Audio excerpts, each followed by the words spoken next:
Halo semuanya, selamat datang di channel Kopidemiologi. Channel ini akan membahas dan memberikan informasi seputaran tentang epidemiologi, biostatistik, metode research, kesehatan masyarakat, dan tentunya tentang kopi. Harapannya, channel ini juga bisa menjadi wadah kita untuk belajar bersama dan berdiskusi tentunya. Ini merupakan video pertama kami di channel ini.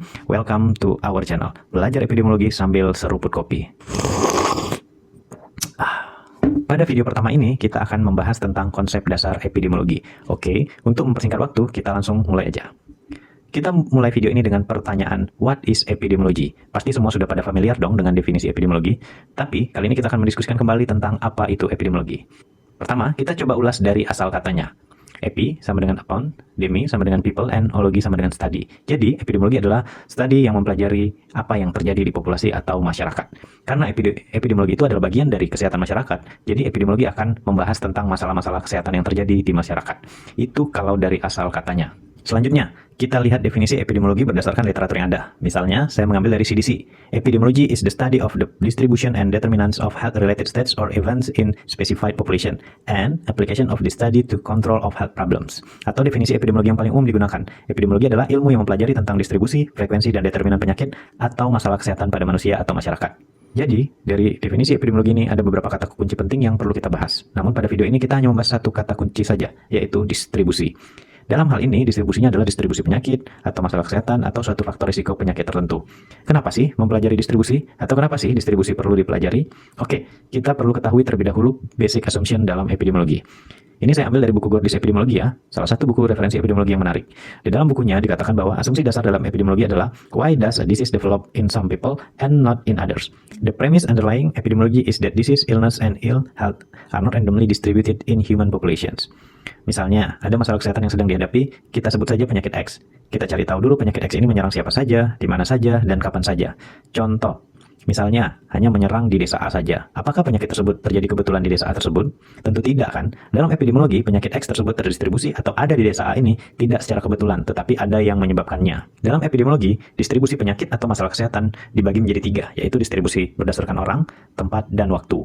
Distribusi berdasarkan orang contohnya adalah jenis kelamin, umur, pendidikan, pekerjaan, dan lain-lain. Distribusi berdasarkan tempat contohnya adalah di pedesaan atau perkotaan, tempat tinggal, tempat kerja, sekolah, dan lain-lain. Dan yang terakhir berdasarkan waktu, contohnya adalah musiman, mingguan, atau bulanan, dan lain sebagainya. Maksudnya gimana sih distribusi-distribusi ini? Oke, jadi misalnya berdasarkan jenis kelamin, penyakit atau masalah kesehatan yang kita amati ini terdistribusi pada laki-laki saja, atau pada perempuan juga. Atau berapa pada laki-laki, berapa pada perempuan. Lebih tinggi mana persentasenya? Misal, penyakit X tersebut hanya terdistribusi pada laki-laki saja. Bisa jadi penyakit tersebut mungkin berkaitan dengan alat reproduksi atau faktor tertentu yang hanya ada pada laki-laki dan tidak ada pada perempuan. Ini contoh saja ya. Atau distribusinya berdasarkan umur, misalnya pada umur berapa saja. Begitu juga berdasarkan pendidikan, pekerjaan, dan lain sebagainya. Sama halnya untuk tempat dan waktu. Penyakit atau masalah kesehatan tersebut terdistribusi di mana saja. Di perkotaan sajakah? Atau di pedesaan saja? Atau lebih banyak di perkotaan dan hanya sedikit di pedesaan, dan lain sebagainya. Begitu juga dengan waktu, apakah penyakit tersebut ada atau lebih tinggi pada waktu atau musim tertentu, sedangkan di waktu lain tidak ada atau lebih sedikit. Kita lihat gambar berikut. Gambar ini merupakan gambar distribusi penyakit berdasarkan kelompok umur. Ada kelompok 0-4 tahun, 5-14 tahun, 15-44 tahun, 45-60 tahun, dan di atas 60 tahun. Dari gambar tersebut terlihat bahwa persentase tertinggi atau dapat kita katakan sebagian besar kejadian penyakit tersebut terjadi pada kelompok umur 0-4 tahun dan diikuti kelompok umur 5-14 tahun dan terus menurun pada kelompok umur yang lebih tinggi. Apakah penyakit ini secara kebetulan tinggi pada kelompok umur 0-4 tahun? Tentu tidak kan? Pasti ada yang menyebabkannya. Nah, entah itu imunitas atau hal lainnya. Yang pasti, dengan distribusi ini akan sangat membantu kita mengetahui penyebab kejadian penyakit tersebut. Berikut adalah gambar kedua. Gambar kedua merupakan gambar distribusi penyakit berdasarkan tempat. Garis biru tersebut kita ilustrasikan sebagai sungai dan titik-titik kuning itu adalah lokasi kejadian penyakitnya. Dari gambar, terlihat bahwa kejadian penyakit terjadi di sekitaran sungai atau pada orang-orang yang bertempat tinggal di pinggiran sungai. Apakah distribusi penyakit ini terjadi secara kebetulan? Lagi-lagi tentu tidak. Pasti ada yang menyebabkannya. Entah itu perilaku mereka, atau ada pencemaran sungai, atau hal lain yang perlu kita cari tahu.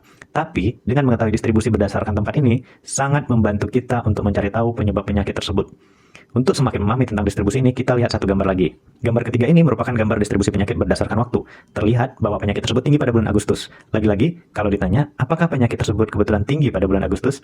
Kan enggak. Pasti ada sesuatu yang menyebabkannya. Entah pergantian musim, atau ada acara tertentu, atau hal lainnya. Oke, jadi karena penyakit atau masalah kesehatan itu terdistribusi secara tidak kebetulan, namun ada yang menyebabkannya, sehingga kita perlu mengetahui distribusinya terlebih dahulu, baru kita cari tahu penyebabnya. Oleh karena itu sangat penting mengetahui atau mempelajari distribusi penyakit atau masalah kesehatan, agar kita bisa mengetahui penyebabnya. Sekian video kali ini, sampai jumpa di pembahasan berikutnya.